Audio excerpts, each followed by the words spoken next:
다운지요 주의 영광이 하늘을 덮었나이다. 하나님은 영이시니 예배하는 자가 영과 진리로 예배할지니라. 아멘. 사랑과 은혜가 많으신 아버지 하나님, 귀하고 복된 주일 하나님 앞에 나와 예배할 수 있도록 저희들을 불러주심에 감사드립니다. 영광스러운 하나님 앞에 나와 감사와 찬양을 드리는 귀하고 복된 시간이 되게 하여 주시고, 처음부터 마치는 그 순간까지 마음을 다하고 힘을 다해 하나님을 예배하며 찬양하는 복된 시간이 되게 하여 주시옵소서. 감사드리며 예수님의 이름으로 기도하옵나이다. 아멘. 다 함께 일어나셔서 찬송가 29장 찬양합니다.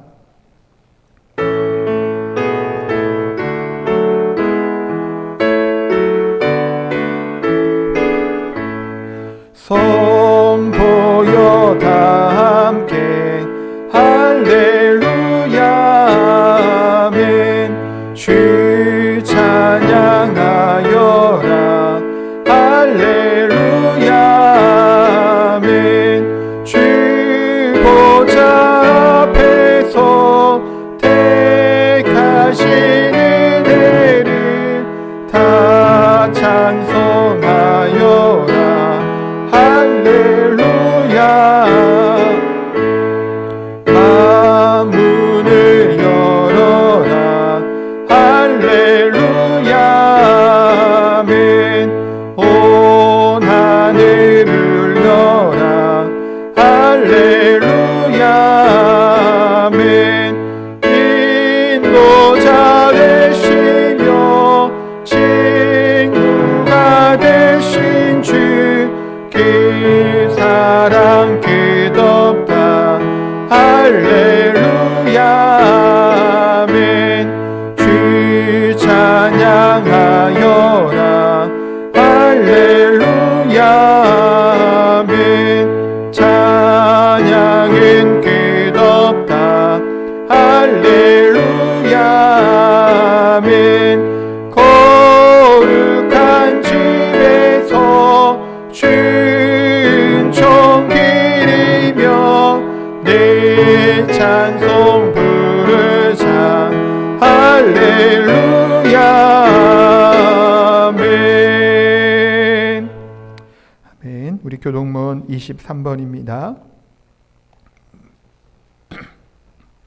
교동문 23번 시편 43편입니다. 하나님이여 나를 판단하시되 경건하지 아니한 나라에 대하여 내 송사를 변호하시며, 주는 나의 힘이 되신 하나님이시거늘 어찌하여 나를 버리셨나이까.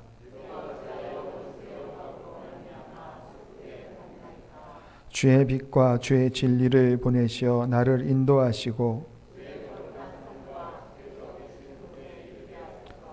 그런즉 내가 하나님의 제단에 나아가 나의 큰 기쁨의 하나님께 이르리이다.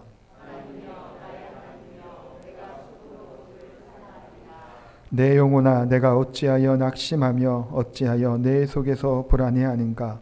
너는 하나님께 소망을 두라. 그가 나타나 도우심으로 말미암아 내 하나님을 여전히 찬송하리로다.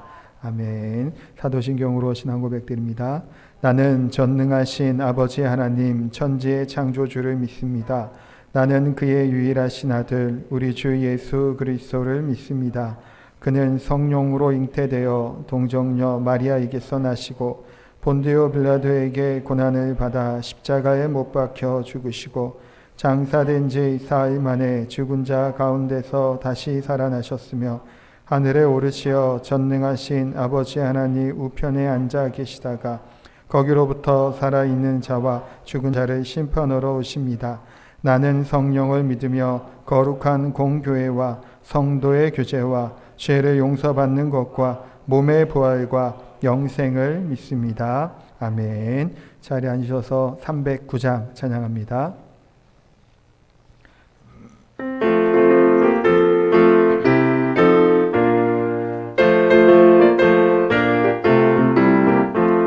목마른 내 영혼 주가 이미 허락한 그 귀한 영생수 주여 갈망합니다.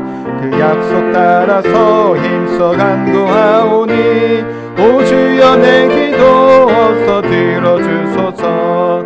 예수의 사랑 예수의 사랑 바다 물결같이 내게 임하니 영광의 물결에 온전히 쌓여서 내 영혼의 기쁨 한량 없도다. 주 내게 약속한 금비 내려주시려 은혜의 저 구름 건너편에 떠올라 그 귀한 징조가 내게 밝히 보이니 나 힘을 다하여 주께 간구합니다. 예수의 사랑 예수의 사랑 바다 물결같이 내게 임하니 영광의 물결에 온전히 쌓여서 내 영혼의 기쁨 한량 없도다. 은혜의 소낙비 지금 흡족히 내려 구원의 큰 강물 흘러차고 넘쳐서 내 주한 모든 죄 모두 씻어버리니 나 지금 은혜를 충만하게 받았네. 예수의 사랑 예수의 사랑 바다 물결같이 내게 임하니 영광의 물결에 온전히 쌓여서 내 영혼의 기쁨 한량 없도다. 그 차고 넘치는 주의 은혜의 물결 힘차게 밀려와 내게 만족합니다. 오 할렐루야로 주를 찬송하오니 내 마음의 기쁨이 항상 충만함이라. 예수의 사랑 예수의 사랑 바다 물결같이 내게 임하니 영광의 물결에 온전히 쌓여서 내 영혼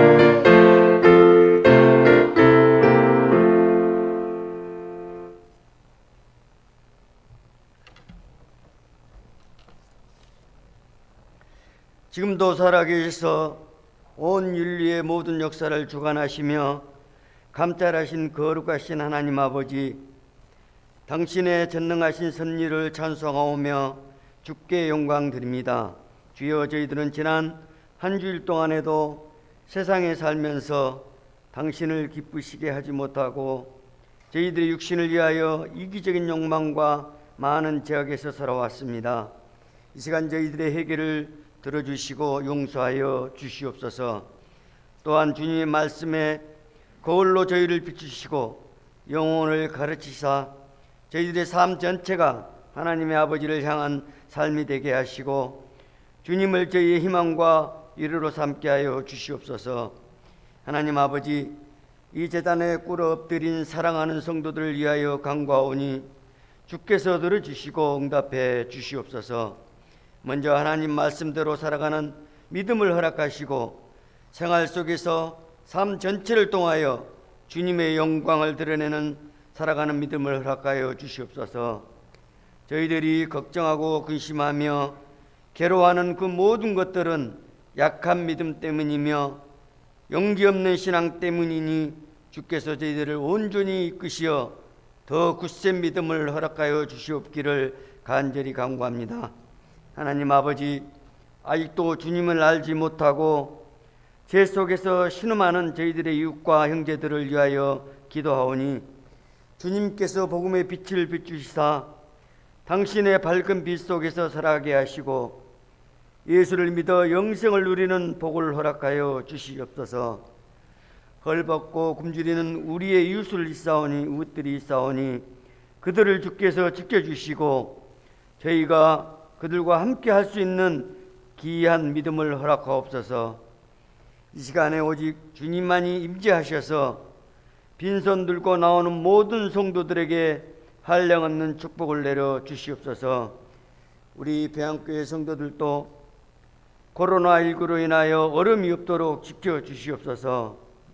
이 시간에 우리 목사님에게 말씀의 능력과 영권을 갑절로 허락하셔서 피곤치 않게 하시고 목회를 돕는 손길들이 더욱 많아지게 하여 주시옵소서. 교회의 여러 기관들에게도 하나님의 크신 은혜가 넘치며 날마다 창듣게 하여 주시옵소서. 이 시간에 우리 찬양대가 찬양으로 하나님께 영광 돌릴 때 연락하여 주시옵소서. 이 모든 말씀 주 예수 그리스도의 이름으로 감사하며 기도드렸습니다. 아멘.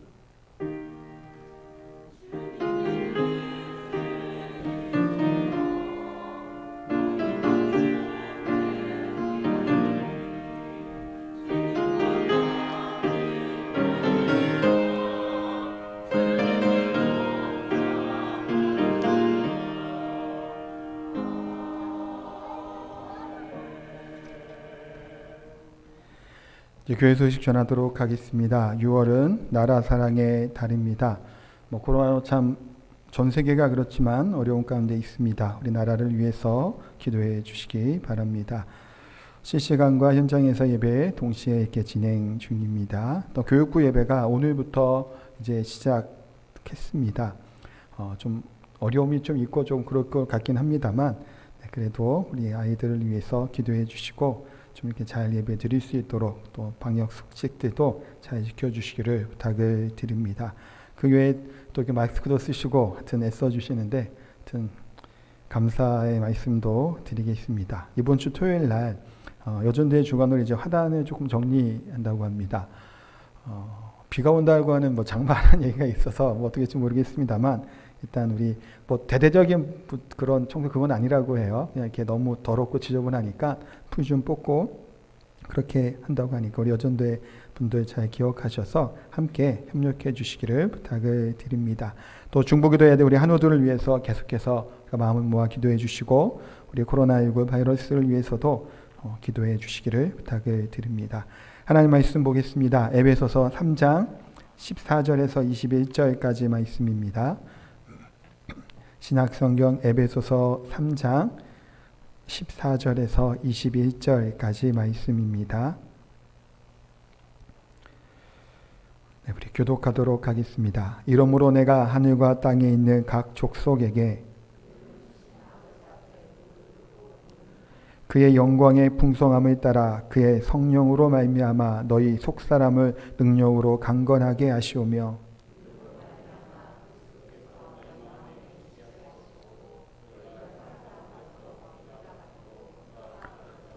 능히 모든 성도와 함께 지식에 넘치는 그리스도의 사랑을 알고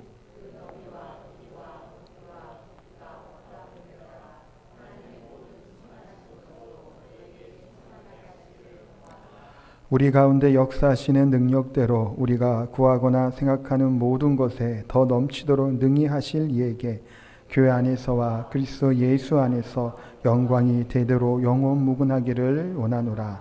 아멘.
감사합니다.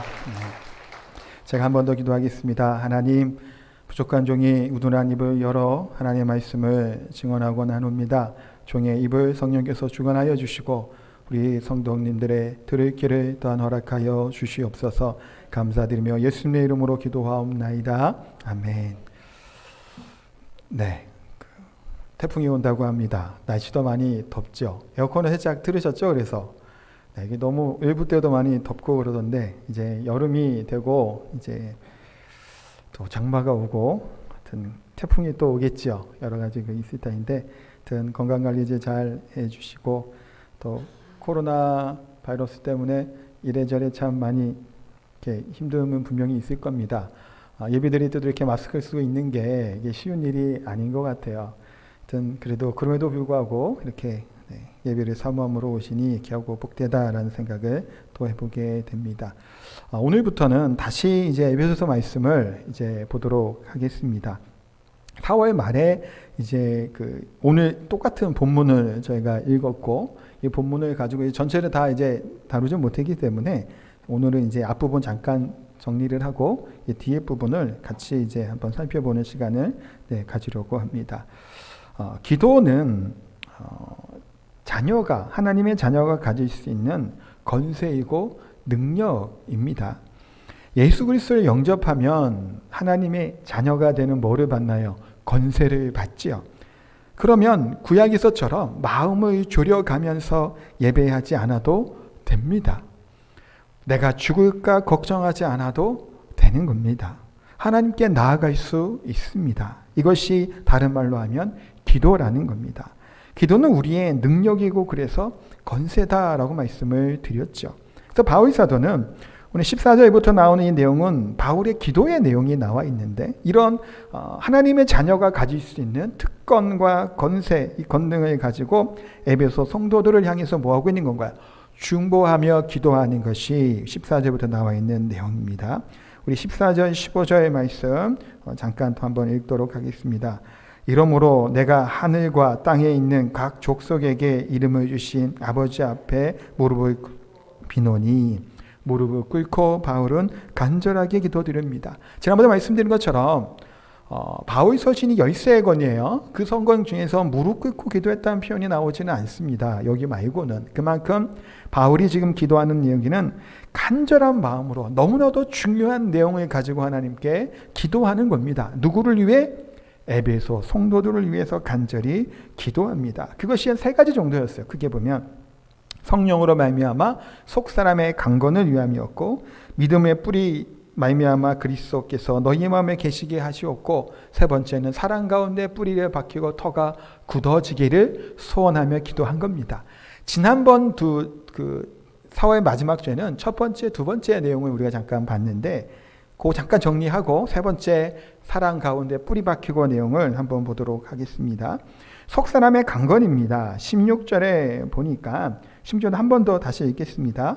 그의 영광의 풍성함을 따라 그의 성령으로 말미암아 너희 속사람을 능력으로 강건하게 하시오며 속사람을 강건하게 해달라고 기도하는 겁니다.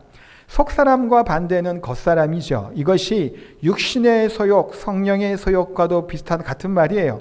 속사람은 영의 생각들, 겉사람은 육의 생각이라고 보셔도 좋습니다. 그러니까 하나님을 알기 전에는 우리가 어떤 건가요? 겉사람만 보는 사람들입니다. 그러니 우리들의 생각과 마음과 모든 가치관과 그런 것들이 기질이 다 뭘까요? 모든 생활 습관들이 다 육신의 일에 따라 살아가는 겁니다. 겉으로 드러나는 일에만 살아가는 존재였다라는 겁니다. 그런 소망 없는 신분이 어떻게 됐다는 걸까요? 예수 그리스도를 믿음으로 말미암아 속사람의 사람으로 영의 사람으로 바뀌게 됨을 말씀하고 있는 겁니다. 그러니 이전에는 죄의 노예였던 우리가 하나님의 자녀가 된 겁니다. 그럼에도 불구하고 우리의 고민과 아쉬움과 안타까움과 탄식이 우리에게 있습니다. 그게 뭔가요? 하나님을 믿고 거룩한 하나님의 백성이 되었으면 좀 확 변하고 정말 능력 있게 살아가야 되는데 어떤가요? 여전히 실패하는 모습을 우리가 갖게 됩니다. 어떤 사람들은 정말 잘 사는 것 같은데 왜 나는 이 모양 이 꼴일까? 때로는 그런 생각도 하기도 하죠. 그런데 중요한 것은 뭘까요? 하나님을 알지 못하는 사람은, 속 사람이 있고 하나님의 영이 계시지 않은 사람은 고민하고 갈등하지도 않아요. 우리가 항상 가던 길을 걸어갑니다. 그 선택을 하지요. 그런데 예전에 우리가 주님을 알기 전에는 의뢰 선택하는 선택이, 이 결과가 아무런 문제가 안 됩니다. 왜 그러냐면 누구나 다 하는 행위이고 선택이기 때문이에요. 그런데 우리 주 예수 그리스도를 믿고 하나님의 자녀가 되면 맞나? 틀리나? 고민을 하게 되기 시작하는 겁니다. 그런데 아직 우리는 연약해서 그 길을 또 가는 거예요. 그러니까 거기에 따른 우리가 고민이 있죠. 그러나 우리가 속사람의 강건함을 위해서는 뭘 해야 된다고 말씀하고 있나요? 16절에 그의 영광의 풍성함에 따라 그의 성령으로 말미암아, 그의 성령의 충만함으로 말미암아 우리의 속사람이 강건하게 될 수 있음을 분명히 말씀하고 있습니다. 그래서 속사람이 강건해지고 성령의 뜻에 따라 살아가는 사람들의 특징을 잠시 말씀해 드렸었는데 뭐였냐면 이겁니다. 내 생각이, 내 비전이, 내 꿈이, 내가 가고자 하는 그 길이 바뀌는 거예요. 이전에 육신의 소욕을 따라가는 사람들은 그냥 겉에 드러나는 겉모습과 나의 안위와 나의 만족만을 위해서 살아가던 이 삶이 뭐로 바뀌게 되는 걸까요? 이 길을 걸어가는 것이 하나님의 영광인가 아닌가를 고민하기 시작을 하는 겁니다. 내가 하는 이 일이 하나님의 기뻐하실까 아닐까 뭐 하게 되는 거예요. 고민하게 되고 그 길이 바뀌는 겁니다. 의뢰 당연하게 했던 나의 선택들이, 내 생각들이, 내 마음들이 성령으로 말미암아 멈추는 거예요. 그리고 하나님의 기뻐하신 가운데 생각들이 바뀌게 되는 겁니다. 너희는 먼저 뭐를 구하라고 말씀하고 있나요? 그의 나라와 의를 구하라. 이전의 모습은 뭐예요? 무엇을 달라, 무엇을 달라, 무엇을 달라, 그 얘기예요. 사실은 많이들 구하는 것들이잖아요. 우리가 아닌, 기독교가 아닌 이방 종교 아니면 타 종교들도 항상 구하는 그것. 그러나 하나님, 예수님 뭐라고 얘기하신 건가요? 하나님의 나라와 의를 구하여라. 뭘 향해 나아가라는 건가요? 하나님의 나라를 향해 가라는 거예요. 하나님의 의로움을 따라 살 것에 대해서 분명히 말씀하고 있는 겁니다. 이사야 선지자도 이와 같은 꿈을 꾸었죠. 가난한 자가, 또한 눌린 자가 자유함을 얻게 되는, 상처 입고 아픈 자들이 노임을 받게 되는 메시아가 이 땅에 대망하게 되는, 그 나라가 새롭게 될 것을 소망하며 사역을 하게 된 겁니다. 오늘 본문의 바울 사도도 마찬가지죠. 그 소망을 잃어버리지 않은 겁니다. 그 비전을 가지고 고난의 길, 좁은 길을 걸어갔던 것이 많은 믿음의 선진들의 모습이었다라는 겁니다. 속사람이 강건하게 되면 나타나는 모습이에요. 그 다음에 얘기했던 것이 그리스도의 다스림을 받아야 된다라고 말씀했는데 17절 상반절 앞부분만 여기 앞에 있는 거 보고 한번 같이 얘기했습니다. 믿음으로 말미암아 그리스도께서 너희 마음에 계시게 하시옵고. 자, 아멘. 계시게 한다라게 하는 얘기는 카토이케오라고 하는 헬라어인데 이 말은 거하다, 안주하다, 영원히 거주하다라고 하는 의미를 가지고 있습니다. 그러니까 뭔 얘기인가요? 예수님께서, 우리 성령께서 우리 안에 거주하심으로 내가 주인이 아니라 이제부터 뭐 하라는 걸까요?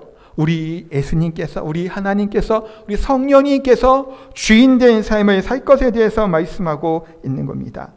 예수님의 마음에, 예수님께서 우리 안에 계실 때 아까도 얘기한 것처럼 우리들의 삶의 생각들과 패턴들이 달라지는 겁니다.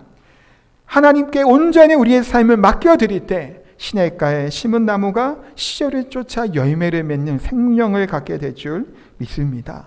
많은 사람들이 수고하고 애씁니다. 좋은 결과를 얻기 위함이죠. 그런데 성령 안에 거하지 아니하는 그 열매는 허무하게 빠질 때가 많다라는 겁니다. 예수님이 내 안에 계실 때 그 안에 맺게 되는 풍성한 열매를 맺고 살아가는 저희들이 되기를 소망합니다. 여기까지가 지난번 했던 그 내용이에요. 오늘 부분은 사랑에 관련된 얘기예요. 첫 번째는 뭐냐면 사랑의 뿌리를 내리고입니다. 그리스도의 사랑을, 그 뿌리를 내려야 된다는 거 말씀하고 있습니다. 17절 하반절부터 19절까지 말씀 우리 한 번 더 천천히 읽어보도록 하겠습니다. 너희가 사랑 가운데서 뿌리가 박히고 터가 굳어져서 능히 모든 성도와 함께 지식에 넘치는 그리스도의 사랑을 알고 그 너비와 길이와 높이와 깊이가 어떠함을 깨달아 하나님의 모든 충만하신 것으로 너희에게 충만하게 하시기를 구하노라. 아멘. 17절 이렇게 하반절에 보면 너희가 사랑 가운데 뿌리가 박히고 터가 굳어지기를 기도합니다. 너희가 1차적으로 지금 이 독자가 누군가요? 에베소 성도들입니다. 에베소 성도들은 유대인인가요? 이방인인가요? 이방인이죠. 제가 앞부분 볼 때 그 얘기도 한번 했잖아요. 이방인들이에요, 원래부터. 그런데 예수 그리스도로 말미암아 뭐가 된 건가요? 거룩한 성도가 된 겁니다. 근데 먼저 믿은 유대인들이 있죠. 하나님을 알던 자들이 이미 있습니다. 근데 그들은 서로 달라요. 생각도 다르고 문화도 다르고 마음도 다 다릅니다. 본질상 그리스도 안에서 한 몸을 이루었음에도 불구하고 좀 부분적인 것, 지역적인 부분에서 다른 것들을 가지고 있는 사람들이 이 교회 공동체 안에 있었던 겁니다. 예를 들어 이런 겁니다. 어떤 형제가 있고 어떤 자매가 있습니다. 너무나도 둘은 사랑합니다. 그래서 연애를 하죠. 그래서 하루 종일 만나고도 잠시만 떨어지는 것도 싫어서 집에 가면 또 뭐 하나요? 또 전화를 합니다. 때로는 그래서 옛날 이제 그 광고에는 그 무제한 그 음성 있을 당시 옛날 얘기죠. 그때는 하루 종일 뭐 전화 들고 이제 잠들고 있는 그런 연인들의 모습을 보죠. 그러다가 얘기합니다. 더 이상 자기와는 헤어지기 싫어. 그래서 뭐 하는 건가요? 결혼을 해요. 결혼하면 뭐 어떤가요? 행복한가요? 물론 행복해요. 너무나 좋죠. 그런데 신혼 그 기간에 겪게 되는 어려움이 보통 있습니다. 왜 그럴까요? 생각이 다릅니다. 문화가 달라요. 이 가정의 문화가 틀림이 여실히 느껴지는 게는 겁니다. 삶의 환경이 틀리죠. 한 30년 가까이에 다르게 살다가 두 사람이 만나서 결혼했는데 다툴 수밖에 없음을 봅니다. 너무 사랑함에도 불구하고 다투는 겁니다. 근데 이것은 사랑하지 않기 때문이 아니죠. 본질적으로는 사랑해서 결혼을 한 겁니다. 그런데 그냥 부분적인 것들이 때로는 다듬어지고 가꾸어지기 위해서 때로는 다투고 싸우는 경우들이 분명히 있다라는 겁니다. 에베소 교인들도 마찬가지예요. 유대인이 아니잖아요. 이방인입니다. 완전히 달라요, 문화가. 제주도 사람들, 육지 사람들 만나서 결혼해도 다르잖아요. 그렇죠? 그런데 어떤가요? 이들은 나라가 다릅니다. 민족이 다르고 혈통이 다른 사람들이 만나서 결혼을 했으니 문제가 없을 수 없다라는 것을 우리가 잘 보게 됩니다. 스펄전 목사님에게 어느 성도가 찾아와서 이런 질문을 했습니다. 내가 다니는 교회가 너무나 문제가 많다라는 거예요. 그래서 이 목사님 부탁을 하는 거예요. 문제없는 교회가 있으면 좀 소개시켜 달라고 부탁을 합니다. 그랬더니 이 목사님이 얘기하시는 게 뭐냐면 그런 교회가 있다면 나에게 오히려 좀 소개해 달라고. 그러면서 그런 교회를 찾으면 절대로 당신은 그 교회를 다녀서는 안 된다라는 겁니다. 왜냐하면 당신이 그 교회에 가면 문제를 만들 사람이기 때문이다 라고 했던 얘기예요. 이게 뭘까요?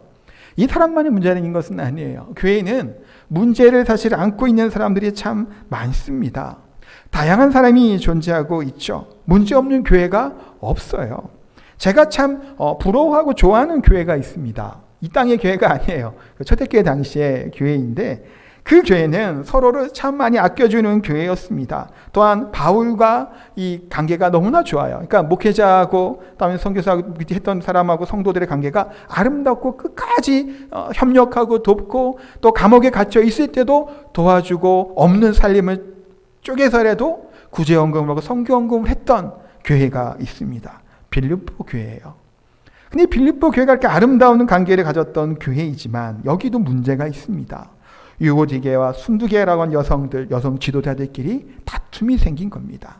한 마음을 품지 못했던 거예요.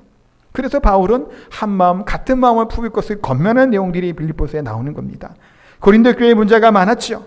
부자와 가난한 자들이 있었습니다. 부자들이 애찬을 하고 성찬을 하게 될 때 가난한 사람들이 기다려주지 않아요. 자기네끼리 먹고 마셔버리는 겁니다. 그들을 배려하지 않는 겁니다. 서로 문제가 있었죠. 분쟁을 하고 다툼이 있습니다. 고소고발이 이어지는 겁니다. 그러면서도 자신들은 놀라운 은사를 가지고 있으니 내 은사가 최고다. 내 지혜가 그 누구보다도 대단하다고 여겼던 사람들. 그래서 파당을 짓고 서로 다퉜던 교회가 바로 고린도 교회입니다. 이들 교회만 문제가 있었을까요? 교회의 문제는 어디서나 언제든지 항상 생기는 것을 보게 됩니다. 오늘 본문을 기준으로 보면 교회가 어려움을 겪는 근본적인 이유, 그것이 어디에 있을까요? 터가 든든하지 못하기 때문이에요. 기초가 든든하지 못하기 때문이다라는 겁니다. 교회의 터가, 기초가 든든하지 못한 교회는 어떻게 되나요? 흔들리고 넘어질 수밖에 없습니다.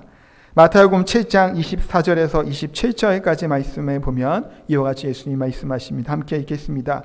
그러므로 누구든지 나의 이 말을 듣고 행하는 자는 그 집을 반석에 지은 지혜로운 사람 같으니니 비가 내리고 창수가 나고 바람이 불어 그 집에 부딪히되 무너지지 아니하나니 이는 주추를 반석 위에 놓은 까닭이요 나의 이 말을 듣고 행하지 아니하는 자는 그 집을 모래 위에 지은 어리석은 사람 같으리니 비가 내리고 창수가 나고 바람이 불어 그 집에 부딪히며 무너져 그 무너짐이 심하니라. 아멘. 터가 든든하지 못하면 어떻게 된다고 말씀하나요? 무너진다라는 겁니다. 바람이 불고 창수가 나고 태풍 오면 싸그리 다 무너진다라는 겁니다. 당연하겠죠.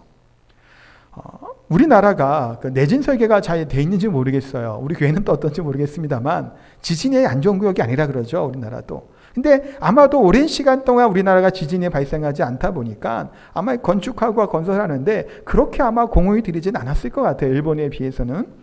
이 기초가 튼튼하지 못하면 어떻게 될까요? 먼저 내린다라는 것을 알게 됩니다. 그러니까 우리가 놓치지 말아야 될 것 중에 하나가 있는 것이 바로 이 기초 부분이에요. 때로 우리가 코로나 바이러스 인해서 모이지 못했죠, 한동안. 또 지금도 뭔가 행사하기가 사실은 두려워요.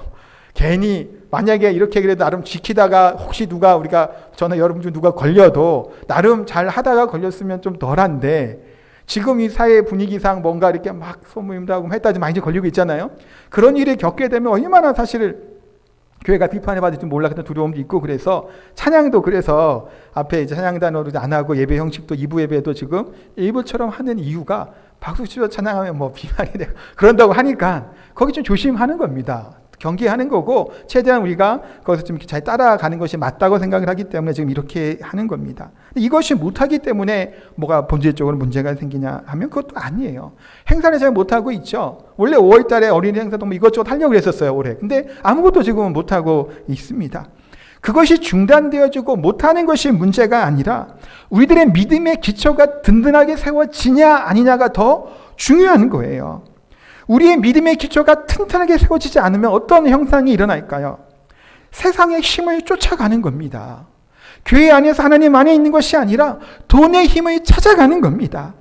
예수 그리스도의 터가 튼튼하지 못하면, 사랑의 기초가 든든하지 못하면 이방인과 유대인들이 같이 어울리지 못하는 거예요.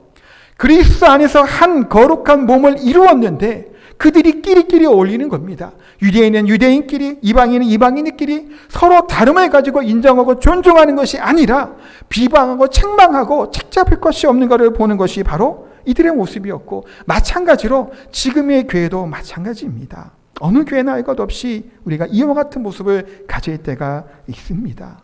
그러면 그것은 큰 문제이죠.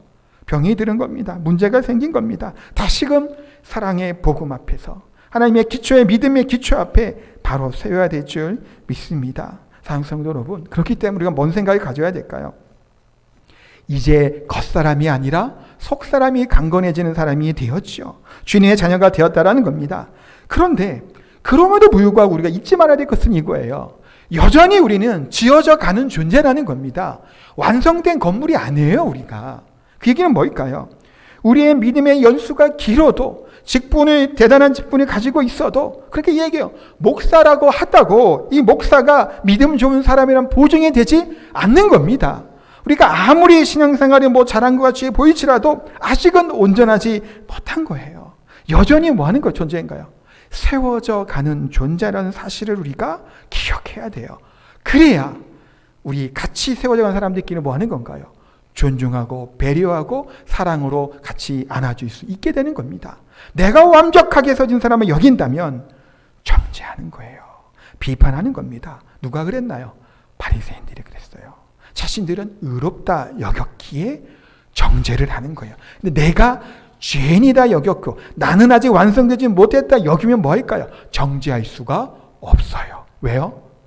나도 잘해야 되는데, 나도 못났는데 누가 누구를 뭐라고 할 수 있겠냐. 그 사고의 생각의 차이가 너무나도 단단한 사실을 꼭 기억하셔서 믿음의 기초, 사랑의 터 위에 우리 교회가, 우리 또한 가정이 든든하게 세워져 가게 되기를 소원합니다. 두 번째 볼 부분은 이겁니다. 그리스도의 사랑을 알고라는 거예요.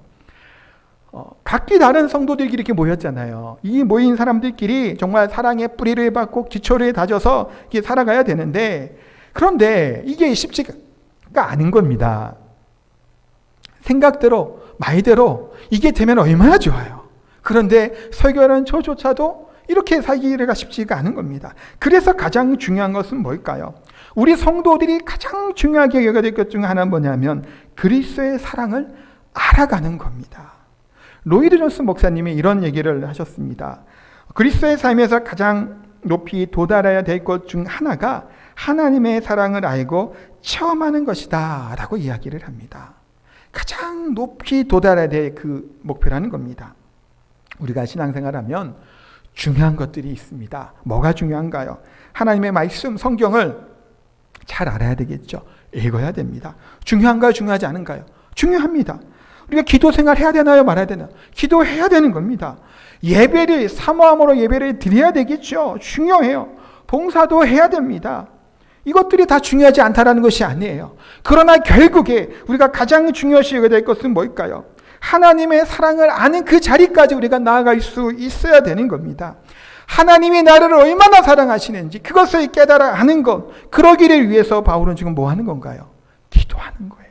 무릎을 꿇고 간절한 마음으로 에베소 성도들이 그리스도의 사랑 안에 뿌리를 내리고 사랑을 알아가게 되기를 간절하게 기도하게 있는 겁니다. 우리 또한 이런 기도가 되었으면 좋겠습니다. 주여, 주의 사랑을 내가 알아가게 되기를 소원합니다. 이 사랑을 알아가게 될 때 우리는 어떻게 되나요? 깨닫게 되면 우리도 사랑할 수 있는 겁니다. 그 사랑을 깨달아 알면 우리도 용서할 수 있는 겁니다. 그 사랑을 깨달은 우리도 뭐 하는 걸까요? 예배의 자리에 기쁜 마음으로 간절하게 참석하게 되는 겁니다. 그런 사랑을 깨달아 아는 사람이 뭐 하는 건가요? 하나님 말씀을 읽는 것이고 매일매일 기도의 자리에 행복하고 감사함으로 나오게 될 줄 믿습니다. 사랑하는 성도 여러분, 이 사랑을 아는 저희들이 되기를 소원합니다. 19절에 보니까 이 사랑에 대해서 네 가지로 이제 표현하고 있습니다. 우리 19절 한번 다시 읽어보도록 할까요? 그 너비와 길이와 높이와 깊이가 어떠함을 깨달아 하나님의 모든 충만하신 것으로 너희에게 충만하게 하시기를 구하노라. 아멘. 물론 여기서 얘기하는 뭐 너비와 길이와 높이와 깊이라는 것이 하나님의 사랑이 뭐 다 이렇게 그렇게 하는 것은 아니라 아마도 제가 볼 때는 입체적으로 하나님 사랑을 표현하기 위해서 바울이 반복해서 여러 가지를 이제 표현한 거라고 볼 수 있습니다. 그렇지만 요 몇 가지 그 넓이랑 길이 이런 것들을 가지고 하나님의 사랑이 어떠한지를 몇 가지 한번 살펴보려고 합니다. 첫 번째는 사랑의 넓이입니다. 하나님의 사랑을 얘기할 때 하나님의 사랑은 넓다라고 얘기를 하죠. 그래서 어떤 학자는 이 얘기를 합니다. 이 본문을 가지고 하나님의 사랑의 넓이를 뭐로 표현하게 될까요? 제가 지금 표현하고 있잖아요. 그렇죠? 십자가를 얘기를 하더라고요. 팔을 벌린 예수님의 사랑, 하나님의 사랑을 뜻하기도 합니다. 예수님은 십자가에 죽으실 뿐만이 아니라 각종 병든 사람을 뭐 하셨나요? 사랑하셨죠. 창기들도 사랑하셨고 귀신 들린 자도 사랑하셨고 지난주에 봤던 이 과부도 사랑하시고 정말 창자가 끊어질 것 같은 불쌍히 여기는 마음으로 그를 사랑해 주셨습니다. 바울은 지금 그와 같은 하나님의 넓은 사랑을 깨달아 알기를 요구하고 기도하고 있는 겁니다. 그냥 얕은 그게 아니라 넓은 사랑이에요. 제가 대학교 다닐 때 친하게 지냈던 좀 형이 있어요. 지금이야 뭐 연락하고 그렇지는 관계는 아닌데 그때는 친하게 지냈습니다. 입학은 동기인데 저보다 2살 정도 많았던 형이었던 것 같아요. 저는 이제 신학과였고 그 형은 사회복지학과였습니다. 그런데 이제 수화 동아리 제가 이제 했어요. 그래서 그때 같이 좀 교제도 하고 뭐 공연도 하고 그러다 보니까 좀 친하게 지냈는데 졸업할 때쯤 되었던지 졸업을 했던 건지 기억이 정확하지는 않는데 시간이 좀 흘러서 어떤 모임이 있었는데 그 형이 휠체어를 이제 끌고 이제 왔습니다. 본인이 타고 있는 것은 아니고 어떤 자매가 휠체어에 앉아 있고 그것을 끌고 이렇게 왔더라고요. 그러면서 이 자매를 소개시켜 주는데 뭐라고 얘기하냐면 결혼할 사람이라는 겁니다.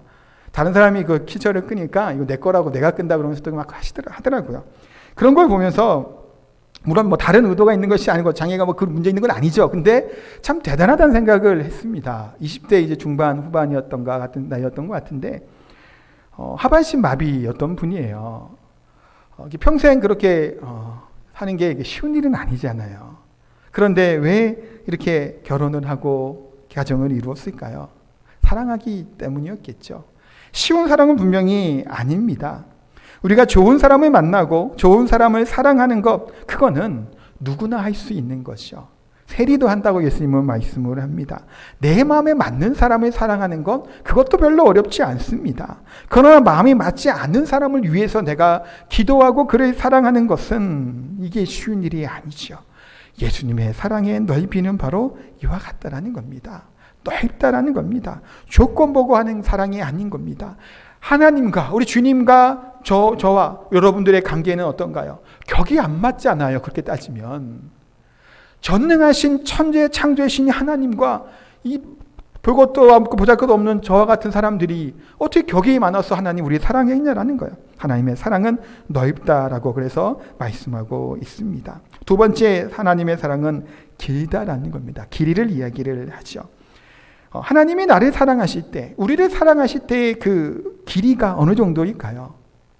영원 전부터 영원까지라는 겁니다. 잠시 잠깐 일시적으로 사랑하는 것이 아니에요. 부부가 사랑해서 결혼을 합니다. 몇 년 동안 사랑하며 사나요? 제가 부부주의 때 잠깐 말씀 드렸지만 감정적인 사랑으로 따지면 몇 년 못 갑니다. 그렇죠? 못 가지만 그럼에도 불구하고 우리가 사랑하고 살잖아요. 40년, 50년, 60년 아마 오래 살면 살 겁니다. 근데 우리가 언제부터 만나서 결혼하나요? 30대, 20대 후반? 그때부터 만나서 결혼하지만 그 기간이 그렇게 길지 않다라는 겁니다. 그런데 하나님은 언제부터라고요? 내가 태어나기 전부터, 내가 죽은 후까지도 계속해서 하나님은 사랑하신다라는 겁니다. 내 생명이 만들어지기 전부터 하나님은 나를 이미 택하시기로 작정하셨고 나를 위해 독생자 예수 그리스도를 보내시기까지 사랑하시는 하나님의 사랑이 이만큼 길다라는 겁니다. 그래서 에베소서 1장 4절 우리가 읽었던 말씀 다시 보면 곧 창세전에 그리스도 안에서 우리를 택하사 우리로 사랑 안에서 그 앞에 거룩하고 흠이 없게 하시려고. 창세 전부터 얼마나 긴가요? 오랜 시간이죠. 그만큼 우리를 사랑하신 줄 믿습니다. 사랑하는 성도 여러분, 우리가 이 사랑을 우리가 믿는다라면 믿으시기 또 간곡히 바라고 우리는 이 사랑을 믿으면 우리가 절망하지 않는 겁니다. 왜 그럴까요? 하나의 사랑이 일시적이거나 짧으면 우리들의 어두운 터널과 같은 이 터널이 끝나지 않을 것처럼 보이잖아요. 언제 빛이 올까라고 생각할 거란 말입니다. 그런데 나를 항상 안위하시고 나를 선하신 목자가 되신 우리 주님께서 끝까지 그 길이 죽은 이후까지도 우리를 사랑하신다라고 말씀을 하신다라면 지금의 어려움이 영원하지 않다라는 겁니다. 지금의 좌절이 그 다음에 우리를 그냥 내버려 두지 않는다라는 겁니다. 우리는 어떠한 존재인가요? 그렇기 때문에 하나님의 사랑을 믿고 알기에 소망 가운데 하나님께 나아가는 존재들인 줄 믿습니다. 하나님의 사랑은 또한 뭘까요? 높이로 얘기를 합니다. 우리가 사랑하는 사랑은 평형적인 사랑이죠. 수평적인 사랑, 서로 그냥 서로 사랑하는 이 사랑입니다. 근데 하나님의 사랑은 무엇일까요? 우리가 받는 사랑은 하늘로부터 오는 사랑이 바로 하나님의 사랑입니다. 지극히 높은 곳에서 낮고 낮은 나를 위해 독생자 예수 그리스도를 보내주신 사랑이 바로 하나님의 사랑입니다. 누가복음 1장 78절 말씀을 같이 한번 또 읽어보도록 합니다. 이는 우리 하나님의 긍휼로 인함이라. 이로써 돋는 해가 위로부터 우리에게 임하여. 아멘. 하나님의 긍휼하심과 하나님의 사랑이 어디로부터 온다는 건가요? 위로부터 우리에게 임하는 겁니다. 내가 하나님께 나아가는 것이 아니에요. 하나님이 우리를 찾아오시는 겁니다. 내가 애걸붙고 해서 되는 것이 아니라 하나님이 이미 위로부터 내리는 하나님의 능력으로 사랑으로 긍휼로 우리를 사랑해 주신다라고 말씀하고 있는 거예요. 높고 높은 보좌 위에서 누구를 보내신 건가요? 독생자 예수 그리스도를 보내주셔서 대속 제물로 바치신 그 하나님의 사랑은 높다라는 겁니다. 우리와 같은 낮은 정도의 측량할 수 있는 사랑이 아니라고 분명히 말씀하고 있는 겁니다. 그래서 하나님의 사랑은 높다라고 말씀을 합니다. 마지막 네 번째는 뭘까요? 하나님의 사랑은 깊다라는 겁니다. 깊다라는 것이 뭘까요? 우리 마음 깊숙한 곳에 있는 아픔, 슬픔, 좌절, 절망, 육신의 질병과 아픔들의 그 연약함들을 모아는 하나님인가요? 치유하시는 하나님이신 줄 믿습니다. 이사야 1장 18절 말씀 또 함께 읽겠습니다. 여호와께서 말씀하시되 오라 우리가 서로 변론하자.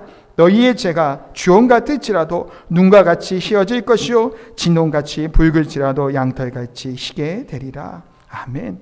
우리의 죄가, 우리의 연약함이, 우리의 아픔이 주홍같이 붉을지라도 양털과도 같이 흰눈과도 같이 희게 하시겠다고 분명히 약속하고 말씀하고 있습니다. 이것이 뭔가요? 하나님의 깊으신 사랑입니다. 더럽고 추악하고 약하고 미련하고 무지한 우와 같은 우리들에게 하나님의 깊으신 사랑으로 임하여 주시는 줄 믿습니다. 그런데 문제는 이러한 그리스도의 사랑을 우리가 모르는 데 있습니다. 교회에서 신앙생활을 오래 했는데도 아니면 기회지 않았기 때문일 수도 있겠지만 많은 사람들이 하나님의 사랑을 좀 피상적으로 생각할 때가 너무나 많아요. 하나님의 사랑이 얼마나 깊은지 높은지 넓은지 긴지를 모르고 살 때가 너무나도 많습니다. 그런 하나님의 사랑은 지금 네 가지 정도 말씀처럼 그렇게 얕거나 그런 사랑이 아닙니다. 찬송가 304장에서 이렇게 찬양하고 있죠. 이따가 설교 후에 할 찬양인데 이렇게 1절의 가사가 나옵니다. 그 크신 하나님의 사랑 말로 다 형용 못하네. 저 높고 높은 별을 넘어 이 낮고 낮은 땅 위에 제 범한 영혼 구하려 그 아들 보내사 화목제물 삼으시고 제 용서하셨네. 그 크신 하나님의 사랑을 말로 형용할 수 없다라는 겁니다. 아들을 보내시는 사랑을 우리가 어떻게 표현할 수 있습니까? 사실은 상상할 수 없는 하나님의 사랑이죠. 3절에는 하늘을 두루마리 삼고 바다를 먹물 삼아도 하나 없는 하나님의 사랑 다 기록할 수 없겠네. 하늘에 천지 만물을 이 우주를 다 사용해도 하나님의 사랑을 기록하지 못함을 찬송가 304장은 고백하고 있습니다. 성도 여러분, 한번 생각해 보시기 바랍니다. 전 우주에 유일하신 참 하나님은 우리 하나님밖에 없으시죠. 천지 만물을 창조하신 이 하나님이 우리를 사랑하신다라는 겁니다. 예수 그리스도는 어떠한 분인가? 하늘과 땅과 땅 아래에 있는 모든 것들이 발 앞에 엎드려 영원히 영광 받으시고 찬송 받으시 승리하신 이 하나님, 이 예수 그리스도께서 나를 어떻게 하신다라는 거예요? 사랑하신다라는 겁니다. 그런데 이 사랑을 받은 우리가 어떻게 그냥 살아갈 수 있냐는 거예요. 그 은혜가 얼마나 크냐라는 거예요. 제가 종종 딸내미 얘기를 이렇게 하죠. 이 아들과는 좀 사뭇 다릅니다. 그렇다고 아들이 되게 말썽꾸러기도 아니에요. 애가 좀 비정상적인 것 같아요. 너무 얌전해갖고 어릴 때 원래 다 이런 줄 알았니? 그건 아닌가 보지. 애가 좀 이상해요. 근데 딸은 근데 어쨌든 애교가 참 많습니다. 근데 얼마 전에 작년 말이었는지 올 초였는지 핸드폰으로 좀 게임을 좀 하게 했어요. 딸내미한테. 근데 처음에 게임을 하는 무슨 레이싱 게임이에요. 달려가면서 그물을 이렇게 먹으면서 피하고 점프하고 하는 거예요. 톰 골드런이라는 한 게임인데 처음에 하니까 못 하잖아요. 손가락만 이렇게 움직이지 않고 발도 막 이렇게 제가 몸도 꼼짝꼼짝 움직이는 거예요. 이걸 제 아내가 동영상을 찍어서 저한테 보낸 거예요. 카톡 동영상으로. 왜 보냈을까요? 너무 귀엽다라는 거예요. 집에 와서 보라요. 집에 와서 봤더니 게임을 해갖고 막 삐딱하게 기대갖고 이렇게 게임 막 하는데 꿈틀꿈틀 이렇게 갖다 들어도 몸이 막 움직이고 하는 겁니다. 얼마나 귀여운지 제 딸이니까 이렇게 귀여운 거겠죠. 그런데 이게 제가 왜 했을까요? 하나님이 우리를 바라보실 때 하나님의 사랑이 어떠할까요? 별것 아닌 행동이잖아요. 꼬맹이가 그 게임하는 게 뭐 이렇게 이쁘겠어요, 사실은. 그런데 그렇게 이쁠 수가 없어요. 얼마나 사랑스러운지 말도 못해요. 하나님, 우리를 사랑하심이 어떨까요? 저를 바라보시고 여러분을 바라보시는 것이 어떨까요? 어찌할 줄을 모른다라는 겁니다. 너희 하나님 여호와께서 너를 사랑하신다잖아요. 말할 수 없는 그런 마음으로 우리를 사랑해 주신다고 분명히 말씀하고 있습니다. 그런데 우리는 때로는 어리석죠. 하나님께 실망스럽게 나아갈 때가 많습니다. 부족하고 실수할 때도 너무나 많아요. 어리석은 행동할 때도 너무나 많다라는 겁니다. 죄송한데 제 딸 얘기 한 가지만 더 하면 죄송해요. 딸이 과일 좋아하고 딸기 같은 딸기를 되게 좋아해요. 과일 되게 좋아해서 좀 참외도 잘 먹더라고요. 근데 딸기를 이렇게 막 씻어줍니다. 제가 뭔 얘기하면 그릇에 이제 국그릇에 그렇게 후붓기 담아줘요. 그러니까 씻고 있는데 한 반 정도 담았는데 얘가 됐대요. 많으니까 그만 달라는 거예요. 얘가 왜 달라고 그랬을까요? 아껴서 오래 먹으려고 그랬을까요? 아니면 빨리 먹고 싶어 그랬을까요? 빨리 먹고 싶은 거예요. 못 기다리겠는 거예요. 수북히 담아주려고 하는데 한 반절 정도 차니까 이제 됐대요. 충분히 많다고 이제 넣고 빨리 달라는 거예요. 얼마나 어리석어요. 조금만 더 기다리면 어떡하나요? 그릇에 수북히 담아서 줄 텐데 그것을 못 기다리는 모습을 아이는 보이고 있습니다. 우리가 하나님 앞에 어떨까요? 때로는 하나님은 조금 기다리시죠. 시간이 두고 계실 때가 있어요. 못 기다리겠단 말이에요. 빨리 그걸 먹어야 되겠는데 왜 하나님이 안 주시는지 모르겠어요. 때로는 우리가 제 아이 얘기한 것처럼 하나님의 더 크신 사랑과 하나님의 그 깊으시고 높으시고 넓은 그 사랑이 있음에도 불구하고 못 기다리고 어리석고 징징댈 때가 때로는 우리가 있다는 겁니다. 하나님 앞에 실수하죠. 잘못도 합니다. 그럼에도 불구하고 하나님은 어떻게 하는 건가요? 우리를 싫어버리시는 하나님이 아니시라는 겁니다. 왜 그런가요? 독생자 예수 그리스도를 이 땅에 보내시기까지 우리를 사랑하셨기 때문에 우리를 절대로 포기하지 아니하십니다. 절대 우리를 놓치지 아니하시는 하나님이신 줄 믿습니다. 이사야 선지자는 이렇게 고백을 합니다. 하나님의 강대하심과 하나님의 놀라우심을 이야기를 해요. 우리가 한 방울의 물과 같다라는 겁니다. 읽을 시간이 없으니까 이사야 40장 15절 17절 말씀에 보면 한 물 같고 저울의 티끌 같아라고 고백을 하고 있습니다. 어떤가요? 하나님 앞에 보면 우리는 티끌이죠. 우주에 화성에 두더지 땅에 팠다고 하는데 화성 멀지도 않습니다. 이 태양계로 우리 때 따지면 그 넓고 넓은 하나님께서 우리와 같은 존재는 사실은 별것 아닌 존재이시죠. 그런 존재임에도 불구하고 하나님은 뭐 한다라는 건가요? 우리를 사랑하신다라는 겁니다. 이 사랑을 깨달아 알게 될 때, 이 사랑의 기초 안에 우리가 서게 될 때 넓이와 길이와 높이와 깊이를 체험하게 되고 깨닫게 될 때 우리는 바뀌는 겁니다. 생각이 달라지는 겁니다. 신앙의 동기가 달라지는 거예요. 교사를 하는 것도, 신앙생활을 하는 것도, 찬양대를 하는 것도, 가정에서 생활을 하고 교회에서 신앙생활하는 모든 것들이 다 뭔가요? 하나님의 깊으신 사랑 안에 기초가 되어 우리가 사랑하게 되는 겁니다. 사랑은 사람을 변화시키죠. 법으로도 형벌로도 가능하지 않은 겁니다. 그러나 사랑이 충만하면 이 세상에 두 종류의 사람만 보인다고 해요. 첫 번째 사람은 내게 사랑스러운 사람이에요. 우리의 가족이죠. 우리 자녀들이죠. 가까운 우리 성도들이에요. 두 번째 사람은 내가 사랑해야 할 사람이 보인답니다. 얘기는 뭘까요?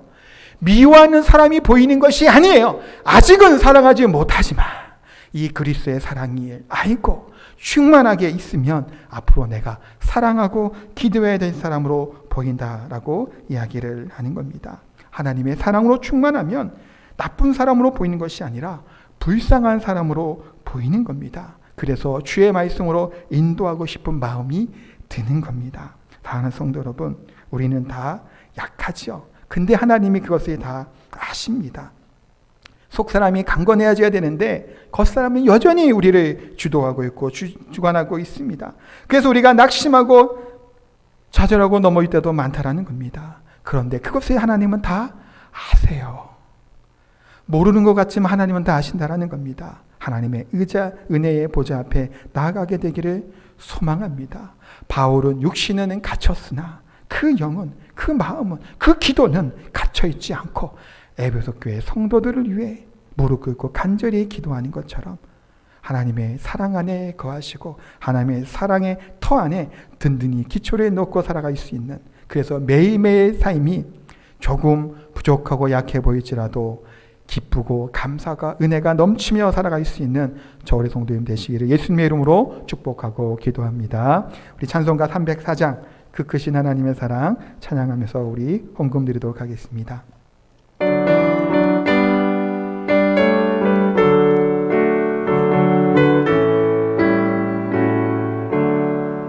그 크신 하나님의 사랑 말로 다 형용 못하네.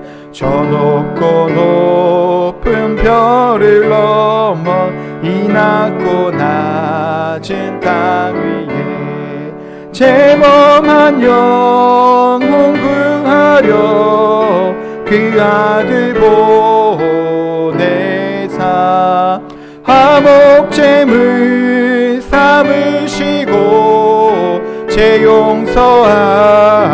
용서하셨네. 하나님 크신 사랑이 증량다 못하네. 영원히 변치 않는 사랑 성도여 찬양하세. 괴로운 시절 지나가고 땅 위에 영화세할 때 주 믿지 않던 영혼들은 큰 소리 외쳐 울어도 주 믿는 성도들에게 큰 사랑 베푸사 우리의 제사 했으니 그네 잊을까. 하나님 크신 사랑이 증량다 못하네. 영원히 변치 않는 사랑 성도여 찬양하세. 하늘을 두루마리 삼고 바다를 먹물 삼아도 한없는 하나님의 사랑 다 기록할 수 없겠네.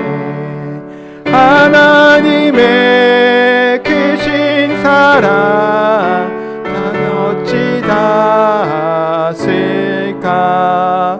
저 하늘 높이 쌓아도 채우지 못하리. 하나님 크신 사랑이 증량다 못하네.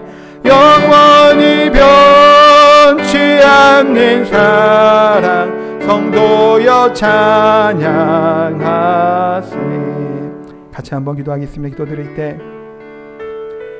이 그 크신 하나님의 사랑, 독생자 예수 그리스도를 보내시기까지 사랑하셨던 우리 하나님의 사랑이, 그 사랑이 우리 가운데 있는데 우리가 왜 낙심하고 좌절하고 두려워하고 낭망할 수 있겠냐라는 겁니다. 하나님의 사랑이 얼마나 길고 넓고 큰지 모릅니다. 그 사랑을 깨달아 알 수 있는 저희들의 되게 달라고 기도했으면 좋겠고, 그 사랑 안에 거하고 이 사랑의 지체 안에 터 안에 우리의 평안교회가 서로 사랑하며 든든하게 세워가게 해달라고 기도했으면 좋겠습니다. 시간같이 기도 드리실 때 우리 자신들을 위해서, 사랑을 깨닫기를 위해서, 우리 교회를 위해서 같이 한번 기도하는 시간 갖도록 하겠습니다. 합심해서 기도하겠습니다. 하나님 기도하며 나아갑니다. 하나님의 그 크신 하나님의 사랑, 독생자 예수 그리스도를 보내주셔서 우리를 한목제물로 삼으셨던 우리 하나님의 사랑이 얼마나 크고 깊은지 하나님 깨달아 있으면 저희의 성경들이 저희들이 될 수 있도록 하나님 도우시옵소서. 하늘을 두루마리 삼고 바다를 먹물을 삼아도 우리 오주 만물을 이용할지라도 이 하나님의 사랑을 측량할 수 없음을 우리가 다시금 고백을 합니다. 하나님의 사랑에 거하게 하여 주시옵소서. 충만하게 하여 주시옵소서. 우리 사랑하는 평안교회가 이 사랑의 지처 위에, 믿음의 터 위에 든든하게 세워가는 교회가 되게 하여 주시옵소서. 바람이 불고 태풍이 불어올지라도 흔들리고 쓰러지고 넘어지지 않는 하나님 든든한 믿음으로 세워지게 하여 주시옵소서. 무력한 양과 존재들에게 모였습니다. 하나님 함께 우리를 머릿속에 하나님께 나아갑니다. 서로가 하나님의 사랑으로 살아가게 하여 주시고, 서로가 서로를 용서하게 하여 주시고, 서로가 서로를 위해 기도하며 할 수 있는 사랑 성도들 다 되게 하여 주시옵소서. 하나님의 예배를 소망해 주시고 사랑하기 때문에 이 자리에 나오길 합니다. 하나님의 사랑에 충만하기 때문에 기도하는 줄 압니다. 하나님의 사랑 안에 거할 수 있는 저희들의 삶이 될 수 있도록 하나님 은혜를 주시옵소서. 하나님 충만하게 도와주시옵소서. 하나님 주시옵소서. 거룩하고 존귀하신 하나님은 사랑이심을 믿습니다. 하나님의 사랑 안에 충만하게 거하게 하여 주시옵소서. 하나님의 사랑의 넓이와 길이와 깊이를 하나님의 그것을 깨달아 알 수 있는 저희들이 되게 하여 주시옵소서. 우리가 하나님의 사랑 안에 거하게 될 때 우리 또한 사랑할 수 있고, 우리 또한 용서할 수 있고, 우리 또한 감사함으로 예배할 수 있고, 우리 또한 하나님의 말씀 안에 거하기를 사모하고 즐거워할 수 있는 줄 믿습니다. 좌절 가운데 있는, 어려움 가운데 있는 우리 성도들에게 하나님 사랑의 빛을 비추어 주시고, 나 혼자 있는 것이 아니라 우리 하나님이 언제나 함께 하시고 사랑하심을 다시금 깨닫고 감사하며 기뻐할 수 있는 우리 사랑하는 성도들이 다 될 수 있도록 은혜 베풀어 주시옵소서. 더 귀한 예물 하나님께 드립니다. 드려진 손길 위에 복의 복을 더하여 주시고, 물질적으로 부족하지 않도록, 어려움 당하지 않도록 하나님 넘치도록 채워 주시옵소서. 더 많은 것으로, 더 나은 것으로, 가장 가치 있는 것으로 하나님께 드릴 수 있는 귀한 믿음의 사람들이 다 될 수 있도록 은혜 베풀어 주시옵소서. 감사드리며 예수님의 이름으로 기도하옵나이다. 아멘. 다 함께 일어나셔서 나는 예배자입니다 찬양하고 축도로 예배 마칩니다.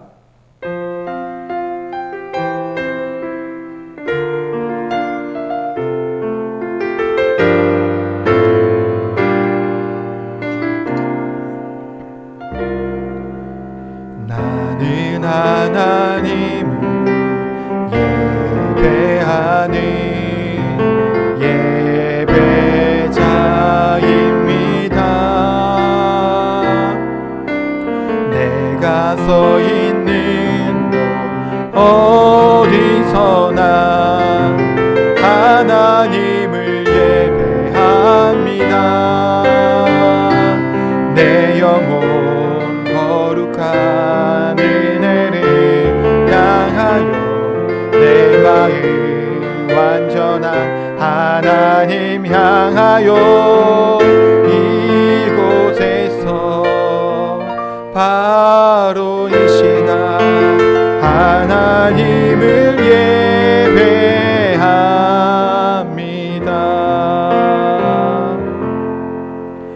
이제는 우리 구주 예수 그리스도의 은혜와 하나님 아버지의 극진하신 사랑과 성령의 교통하심이 그리스도의 사랑을 알고 그리스도의 사랑 안에 충만하며 또한 그 사랑을 전하며 나누기를 선하고 다짐하는 우리 사랑하는 성도님들의 머리머리 위에 각 가정과 교회 위에 영원히 함께 하시기를 축원하옵나이다. 아멘.